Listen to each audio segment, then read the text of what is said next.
E antes de iniciarmos a aula, gostaríamos de dizer que aqueles alunos que tiverem com dúvidas referente a imagens, containers, ao Docker Client, ao Docker Daemon, né, que é o Docker Engine, ou sobre aquele repositório, que é o Registry, né, que é o Dockerfile. Tudo isso nós vimos na aula primeira. Assista a aula primeira que vai esclarecer as dúvidas.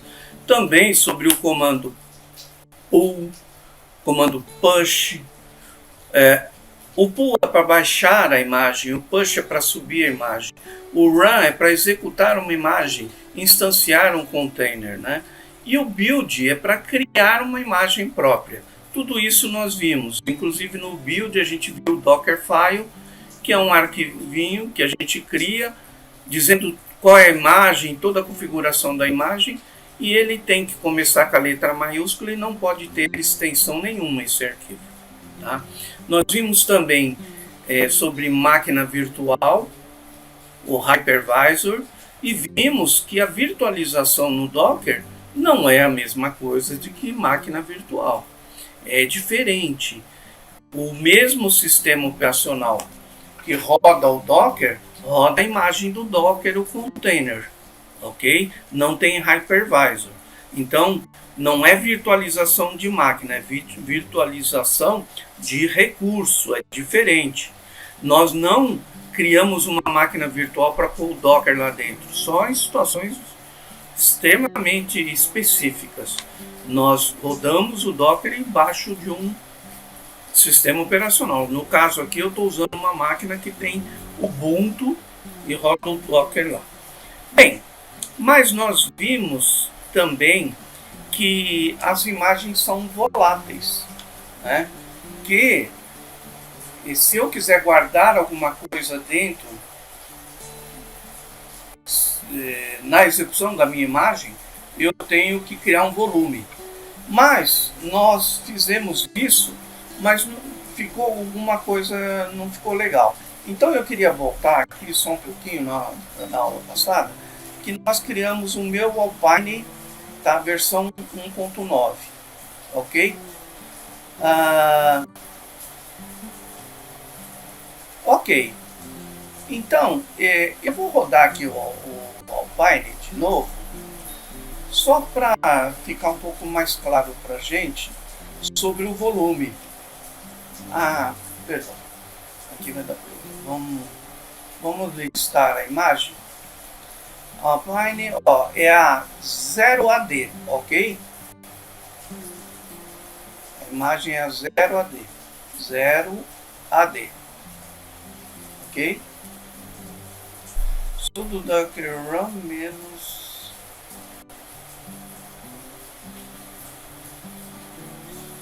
sudo Docker run menos IT. É um problema isso, né? Desculpem. O tracinho que o Windows põe às vezes fica difícil de perceber.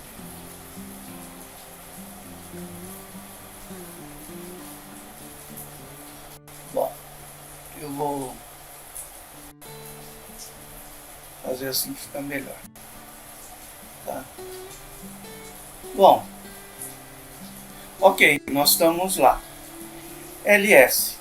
O que nós não vimos? Tá vendo aqui o meu volume? A gente até viu, ó, CD OPT, LS. A gente até viu, ó, cat teste.txt. A gente até viu que ele copiou esse arquivinho para o diretório cat. Mas a gente não tinha reparado que ele criou o meu volume. É claro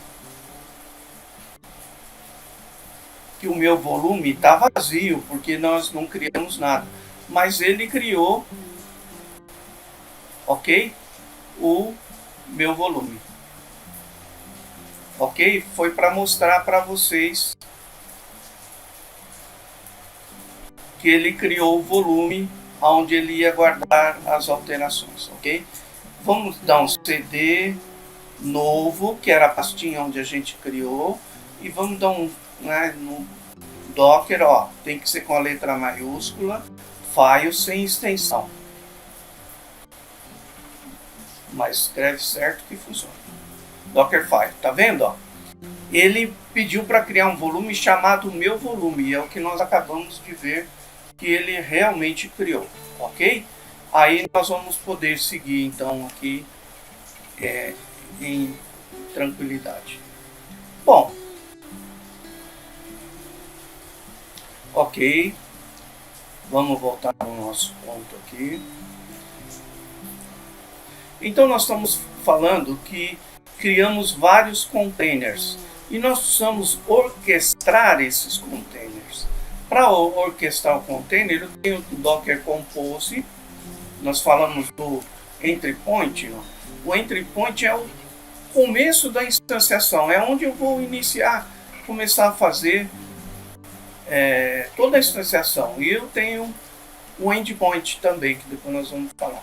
Bom, mas quando eu instancio, se eu tiver um Kubernetes é um software para orquestrar container melhor que o Docker Composer, tá? Então ele interliga, permite que através de portas e rotas eu interligue vários containers, ok? Muito bem. Ok, nós vimos aqui o volume, né? Nós revemos agora. Ok, alguns comandos de containers: create, run, ps, start, pause, stop, kill e rm. Muito bem. Docker Compose. Então, para orquestrar container dentro do Docker, eu uso o Docker Compose.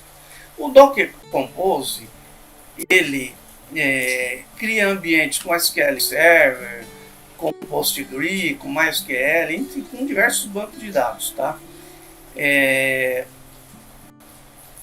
Ele tem um ciclo de vida na aplicação, né? Ele inicia, lembra do entry point lá, para construir os serviços, permite ver os status do serviço em execução, transmitir a saída de log. O log é sensacional, você vê tudo que está acontecendo, né, de uma execução, e executar comando único em um serviço, ok? Isso o Docker Composer nos permite, tá bom? Mas e esse arquivinho que a gente cria para o Docker Compose? Assim como tem o Dockerfile, aqui no Docker Compose eu tenho um arquivo que é o nome do meu Docker Compose, tá? Aí eu tenho várias opções que eu passo para ele, tá?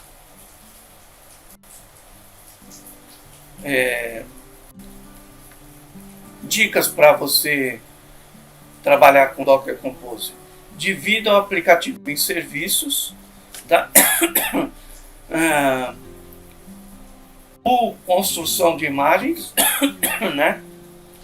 Então você tem os serviços, você tem as construções de imagens separado, configura as variáveis de ambiente, configurar a rede, porque se eles vão conversar, tem que ter porta, tem que ter rota, tem que ter todas as redes configuradinhas, né?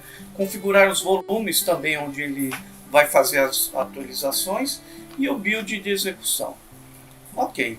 Exemplos. Aqui o Docker Compose, onde está Docker Compose, entenda que é o nome do meu Compose, não é o comando do Docker Compose, né? Eu ponho o nome do Docker Compose up, down, então subir, baixar, startar, stopar, enfim, né? Criar, emitir logs e eventos e executar também, ok? Então, esse arquivo que a gente está falando, a extensão dele é YML, tá? Para listar os Docker Compose, eu dou sudo docker menos e compose psls também, tá? Muito bem. Vamos falar um pouquinho desse Kubernetes. Kubernetes é muito mais usado do que o Docker Composer. O que ele faz? Ele interliga os containers através de nodes. Então ele funciona como um gateway que interliga todos os seus containers que você necessitar, ok? O Docker Compose tem esse arquivo YAML, que é parecido com JSON e com XML. Tem uma estrutura similar a esses arquivos, tá? Então, aqui está mostrando o Kubernetes, como ele faz um load balance, né? Como é que ele trata esses containers através de nodes, né? Bom, mas se ele trata através de node, ele clusteriza. Mas o que é um cluster? É um conjunto de servidores agrupados com a intenção de ganho de desempenho, disponibilidade ou facilidade no gerenciamento. Ok? Foi iniciado pela NASA em 1994. Normalmente, um cluster é composto de máquinas convencionais ligadas em uma rede em alto desempenho e fornecendo abstração ao usuário de uma máquina. Então, load balance, ó. Eu tenho vários servidores interligados. Então, aqui eu tenho um cluster. O cluster, entendamos que é toda uma tecnologia de hardware e de software. É como se ele fosse um gateway também que distribui ali por servidores, tá? Mas aí eu tenho o cluster, eu tenho os nodes onde eu vou pendurando as máquinas. Bom, um exemplo para a gente entender mais facilmente, eu crio um exemplo aqui, não sei se eu vou ser feliz, mas para quem não conhece, talvez esclareça um pouco. Digamos que nós temos uma pizzaria e ela trabalha delivery, entrega de pizza. Ok, nós temos 5 entregadores. Então vamos lá. A primeira pizza ficou pronta. Nós pegamos a pizza, o cluster pega a pizza, vai lá no node 1, no entregador 1, e diz assim, olha, tá aqui a pizza, tá aqui o endereço, vai lá entregar. E ele vai. Pizza 2 está pronta, ele faz a mesma coisa com o número 2. Pizza 3 está pronta, ele faz a mesma coisa com o número 3. Pizza 4 está pronta, ele faz a mesma coisa com o número 4. Pizza 5 está pronta, ele faz a mesma coisa com o número 5. Pizza 6 está pronta. Só que aí já foram 5 entregadores. O que ele faz? Ele verifica, olha, vai lá no node 1 e fala assim, o entregador, o cluster, vai lá no node 1 e fala assim, o entregador, você já voltou? Você está disponível? Ele fala, não, estou aqui na entrega ainda. Então ele fala, ó, node 2, você já voltou? Já, estou aqui, estou livre. Então toma a pizza, vai entregar. Aí o node 2 vai. Fica pronta outra pizza, a 7ª pizza. Ele vai lá para o node 1, já voltou? Não, eu estou na entrega ainda. Vai para o 2, já voltou? Não, estou na entrega. Vai para o 3, já voltou? Já voltei. Então tá aqui a pizza, vai entregar. Grosseiramente é isso que é um load balance, com um algoritmo bem simplesinho. Claro que o load balance tem algoritmos mais complicados. Mas para a gente entender, para entendimento, se você entender isso, você vai entender o que é clusterização, que é um load balance. É dividir esses serviços dessa forma. Então, põe uma marquinha lá no node, né?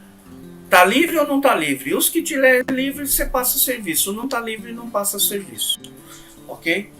Então, esse é o load balance, né? Com clusterização, né? Bom, aí nós chegamos no Nginx. Nginx é um servidor. E ele é concorrente do Apache. A gente sabe que o Apache é um excelente servidor. Só que o Nginx é melhor. Por quê? Porque ele trabalha com memória. O maior concorrente do Apache e com estrutura assíncrona, orientada a eventos, que suporta milhares de conexões simultâneas escrito em C. Então, entendamos o seguinte, o que ele quis dizer com estrutura assíncrona? Assíncrona está lá um atrás do outro. Não, ele diz o seguinte, que ele atende a todos. Quando vai chegando, ele vai atendendo. Ele não fica atendendo um por vez, ele atende todos ao mesmo tempo, ok? É isso que ele quis dizer. Como é que ele consegue fazer isso? Através desse C10K, tá? Que é uma escala de milhares de servidores. Esse processo C10K é uma coisa interna dele lá que ele permite que ele trabalhe milhões de servidores tudo ao mesmo tempo. Né? Mais ou menos o negócio da pizza aí que nós falamos do clusterização. Efetua load balance para redirecionamento e carga, carga e redirecionamento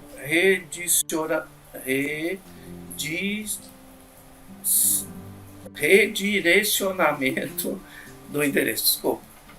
Vamos lá. Então, ele trabalha com proxy reverso. Aí nós vamos ver mais ou menos o que é proxy reverso. O que é o proxy? Na verdade, chega de vários lugares, centraliza e o proxy divide entre a sua rede. Aqui é o proxy inverso. Né? Ó, proxy reverso e proxy setup. Ele trabalha com proxy reverso. Ele faz exatamente o contrário disso. Tá? De um ele distribui para vários. Né? O proxy de vários ele manda para um. E no Nginx, de um ele manda para vários. Tá? Então ele está mostrando aqui o proxy comum, né? Ok? Que é um único ponto de acesso, né? Ok? E aí o proxy reverso, que é um ponto e ele distribui para vários, exatamente o contrário, né? Muito bem, mas vamos lá. Agora, gente, eu coloquei aqui alguns comandos que a gente usou, mas que eu não falei, né? O history, por exemplo. Vamos sair aqui um pouquinho. Eu vou sair do servidor, tá? Vou sair até do terminal. Ctrl Alt T. A gente abre um terminal, tá? Ctrl Shift mais, a gente aumenta um pouquinho a tela. Ctrl menos a gente diminui, tá bom? Então tá aqui a tela. Vou aumentar um pouquinho aqui. É melhor pra gente. Vamos lá. Tá falando no history, né? History. Ó, tá aqui o history, ok? Ele traz todos os últimos comandos que nós fizemos. Tá, mas e se eu quiser repetir um comando específico? Aí eu ponho ponto de exclamação, tá? Opa! E 331 é o comando que eu quero repetir. Repare que está aqui em cima, ó, que é um clear. Olha lá, ele fez o clear, tá bom? Tá, mas o meu history está muito poluído, eu quero apagar. Eu vou lá e digito history. Olha, esse não tem mais history, tá? Esse comando history é do Ubuntu, tá, gente? Você viu que eu digitei history, ele jogou como o primeiro comando a montar a lista, tá? Bom, ok. Mas nós vamos falar do Nginx. Vamos copiar e nós vamos criar aqui um Nginx.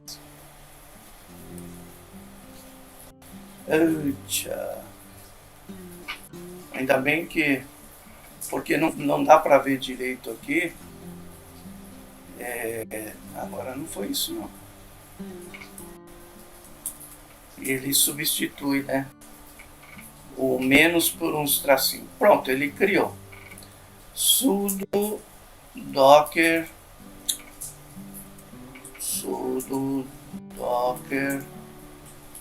container ls. Tá aí rodando, beleza? Ok, vamos levar lá para cima. Ok, tá, rodou. Vamos dar um curl.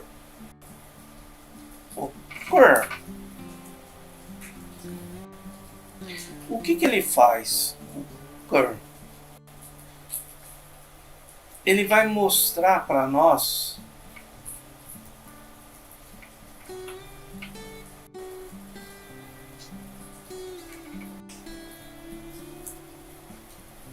o que tem nesse endereço. Olha que interessante. O que tem nesse endereço? Eu sou meio preguiçoso, gente. Olha, ele está falando, eu tenho um HTML de servidor. Tá vendo? Ele está mostrando para a gente. Eu vou copiar aqui. Mas como assim? Vamos vir aqui. Vocês sabem que toda máquina tem um local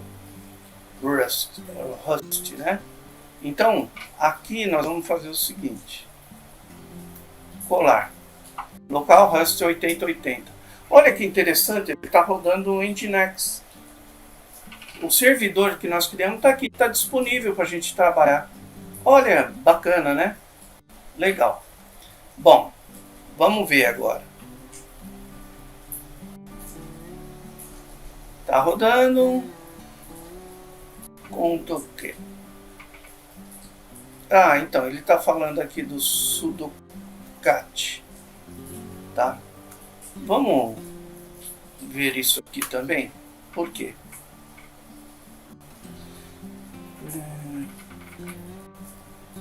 Essa tela já é pequenininha. E fica ruim pra gente. Bom, olha lá. Tá vendo? Eu tô rodando o Nginx. Bom, apesar que aqui eu falei besteira, porque eu não tô dentro do container ainda, tá? Eu tô fora do container, né? Ok? Vocês perceberam aqui, ó, ele tá rodando lá, mas eu não tô dentro dele. Tá bom, não tem problema, mas vamos lá. O que nós queremos fazer aqui? Nós queremos remover esse container, remover mesmo. AAE são as iniciais dele, tá aqui, ó, AAE, tá?